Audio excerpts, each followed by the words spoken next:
बिस्मिल्लाहिर्रहमानिर्रहीम, अस्सलाम वालेकुम वरहमतुल्लाहि वबरकातुहू। मैं उम्मीद करता हूँ आप लोग सब खैरियत से होंगे।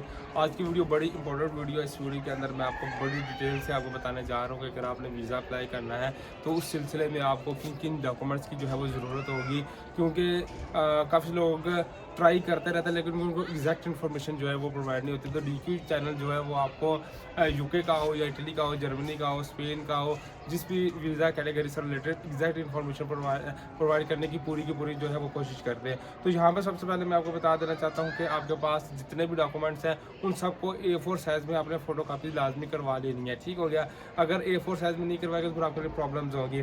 सबसे पहले तो आपका वीज़ा एप्लीकेशन फॉर्म होगा, आपके पास फॉर्म होना चाहिए जो कि आपको जर्मन एम्बेसी की जो साइड है वहाँ से आराम सुकून से मिल जाएगा। इसके बाद आपके पास पासपोर्ट पिक्चर्स होनी चाहिए, वाइट बैकग्राउंड के साथ आपके पास पिक्चर होगी तो एम्बेसी जो है वो उसको एक्सेप्ट करेगी। देन इसके बाद जो है अगर आप इस्लामाबाद में सबमिशन करवा रहे हैं तो आपको पासपोर्ट की एक कापी चाहिए होगी, और अगर आप कराची में सबमिशन करवा रहे हैं तो पासपोर्ट की 2 पिक्चर्स की कापी चाहिए होगी। इसके बाद जिस पर्सन ने आपको स्पॉन्सर किया है अगर तो वो पाकिस्तानी नेशनल है तो जो सर्टिफिकेट ऑफ रेजिडेंस होता है वो प्रोवाइड करना पड़ेगा, जो कि 6 मंथ से ओल्डर नहीं होना चाहिए। अगर वो EU नेशनल है तो फिर जो है रेजिडेंट परमिट आपको जो है वो प्रोवाइड करना पड़ेगा। इसके बाद CNSC national identity card Pakistani भी और जो जर्मन में पर्सन रह रहा है उसका जो है CNSC कार्ड चाहिए होगा। और इसके अलावा जितने भी प्रीवियस आपके पास पासपोर्ट है उन सभी की कापीज और ओरिजिनल भी आपको साथ लेके जो है एम्बेसी में जाना पड़ेगा। इसके बाद जितने भी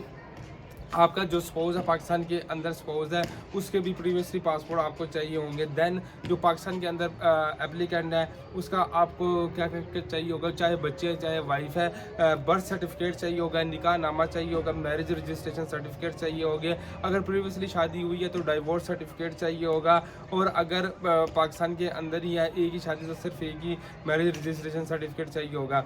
इसके बाद अगर कोई बच्चा जा रहा है और वाइफ वगैरह नहीं चाह रही तो आप सब में लेके आपको क्या चाहिए होगा, गार्डनरशिप सर्टिफिकेट चाहिए होगा। इसके बाद जो है मेन चीज़ है A1 लैंग्वेज सर्टिफिकेट, ये मस्ट है। अगर आप पाकिस्तानी पासपोर्ट होल्डर की वाइफ है तो पाकिस्तान के अंदर आपको जो है ये लाजमी चाहिए होता है, ये आपको प्रेजेंट करना पड़ेगा सर्टिफिकेट। उसके बाद ही जो है आपका सिस्टम ओके होगा, अदरवाइज़ बहुत प्रॉब्लम आप लोगों के लिए हो जाएगी। तो ये सारे सर्टिफिकेट के बाद आपको एक एप्लीकेशन डिक्लेरेशन होता है, उसको भी आपको फिलअप करना होता है।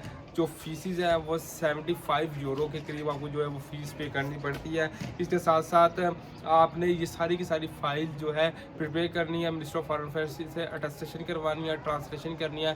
ट्रांसलेशन करवाने के बाद इन डॉक्यूमेंट्स को आपने क्या करना होता है कि फॉर्म वगैरह फिलअप करने के बाद on the day of appointment ये सारे के सारे डॉक्यूमेंट्स आप लेकर एम्बेसी में जाते हैं। एम्बेसी क्या करती है, इनको वेरीफाइड करने के लिए पहले सारे डॉक्यूमेंट्स की चेकिंग करती है। अगर उनके क्राइटेरिया के मुताबिक ठीक हो फाइल तो फाइल को जो है वो जमा कर लेंगे, और अगर वो फाइल ठीक ना हुई तो आपको मजीद एक इन रिटर्न फॉर्म में नेक्स्ट अपॉइंटमेंट दे देंगे। सबसे बड़ा इशू जो इस वीज़ा कैटेगरी में आता है वो अपॉइंटमेंट से रिलेटेड आता है कि अपॉइंटमेंट तकरीबन आप अप्लाई करते हो, रजिस्ट्रेशन होती है, रजिस्ट्रेशन के बाद तकरीबन सवा साल के बाद जो है वो अपॉइंटमेंट आपको जो है वो रिसीव होती है। तो ये टाइम टेकिंग प्रोसेस होता है, लेकिन इस प्रोसेस के अंदर आपको सारे के सारे डॉक्यूमेंट्स को ओके करना होता है। मीनवाइल जो मिनिस्टर ऑफ फॉरेन अफेयर्स से आपने डॉक्यूमेंट की तस्दीक करवाई होती है उनको आपने QR स्कैनर के थ्रू चेक कर लेना होता है कि इसके अंदर कोई इश्यूज़ वगैरह है या नहीं है। तो होपफुली ये वीडियो आपके लिए वैल्यूएबल होगी। डॉक्यूमेंट्स की checking, minister of foreign affairs attestation, translation, file preparation, Italy, Spain, Canada, UK, Germany, इन सभी के लिए आप हमसे कॉन्टैक्ट कर सकते हैं। डिस्क्रिप्शन में भी नंबर शो हो रहा है और मैं यहाँ पे वर्बली भी नंबर बोल रहा है 03335591 505। सोहेब हसन मेरा नाम है। नेक्स्ट वीडियो ताकि अपना ख्याल रखिएगा, चैनल को प्यार दिएगा। अल्लाह हाफ़िज़।